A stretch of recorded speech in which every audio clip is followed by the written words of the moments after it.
Hi, I'm Tom, And I'm Leah. and you may know us from KI Live, but we're here today to talk to you about the 10-year anniversary of Wizard 101. 10 years? Wow, I can't believe it's been that long. I know, 10 years in September. 10 years in September. I remember sitting around in a conference room talking with people. We were about to launch the game, and we were so excited that maybe we'd get a couple 100,000 people checking out the game. That's And amazing. yeah, it's amazing. I bet you at that meeting you talked about the Making of Wizard 101 video. I bet we did. Yes.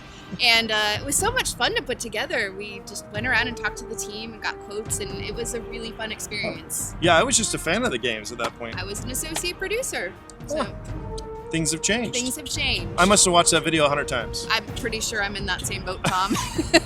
It's on our YouTube channel. Yes. You can should go check back it and out. look at it, but But here's some highlights.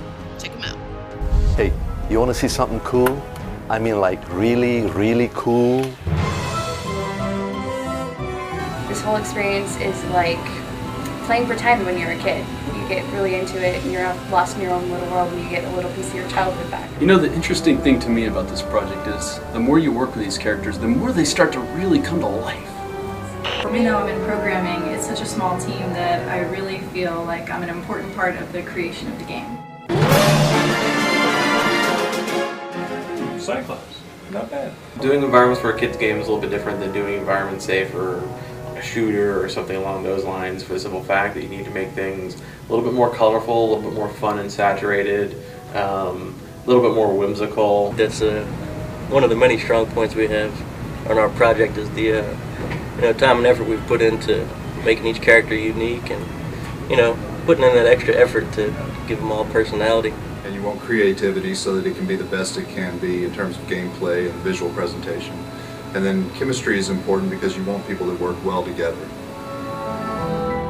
Since that time, millions of accounts have been created, Almost 2 trillion gold has been spent. and billions of minutes have been enjoyed in Wizard 101. And since being introduced in stores like Walmart and Target, our fans have helped grow Wizard 101 into the huge success story it is today. We can't thank our fans enough for being an awesome and supportive community. In the world of gaming, to have a video game still be thriving 10 years later, that's an amazing feat.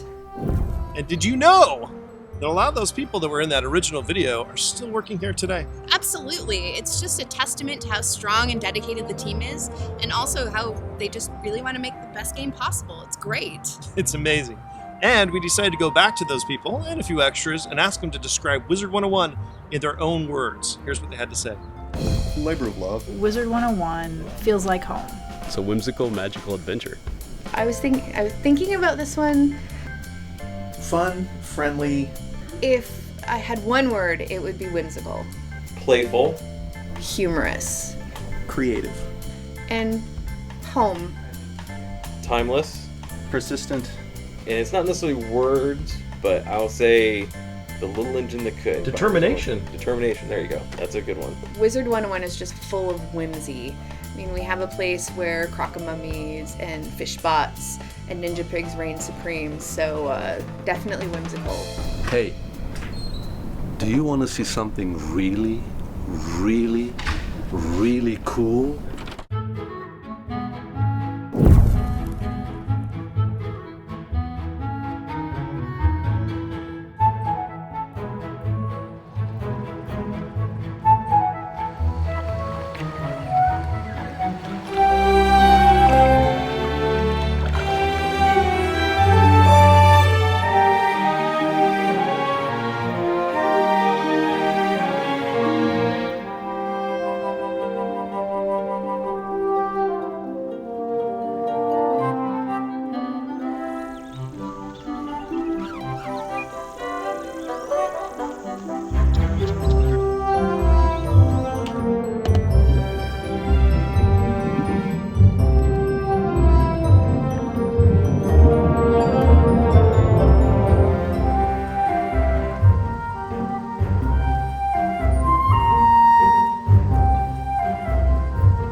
That was really cool. The way we make the game has evolved so much over the last 10 years. Yes, in fact, in 2008, did you know that Miley Cyrus was still 15? The electric car was in its infancy. George Bush was still president. Wow. I mean, the times have changed and we've changed with them. Yes, and still, through updates, Wizard 101 stays fresh, current, and relevant. We build things differently, we design things differently, and we even think about the game differently. 10 years down the road and tens of millions of players, it's a huge commercial success, and we've been very blessed in that regard. But if you walk down to the team right now, whether it's an artist or a designer or an engineer, they're doing something that they legitimately want to make the game better for players, and so yeah, labor of love.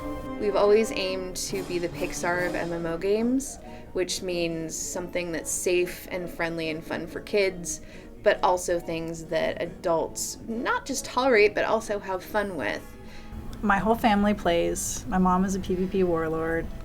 My daughter loves housing, and just for playing in it for so long, it's very comfortable and feels like home. Now, in the game space, MMOs aren't what they were necessarily. Players are just, they've evolved, and we have so many more options and so many more things to do. When we started out, it was just a, hey, we're going to make this kids MMO, and if we reach enough people, then we all get to keep our jobs, you know? It's like we don't have to like go looking for another job, and here we are. Here I am 13 years later, and it's amazing. I am constantly, on a daily basis, surprised by the players and the people out in the community, and just how much they love this thing that we've made. It's very humbling, and it's also a great responsibility to feel like you have these people that you want to keep happy. You want to keep them, keep them engaged. I want to see it go for another 10 years. Thank you for taking your time out of your day to take this stroll down memory lane with us. We have a lot of things to reminisce about, but we're also going to talk about what's to come in 2018 and beyond. Things like what's going on in the Commons. What could be happening with Imperia Part 2? We will answer that question and more in future videos in this series. Thank you. See you later.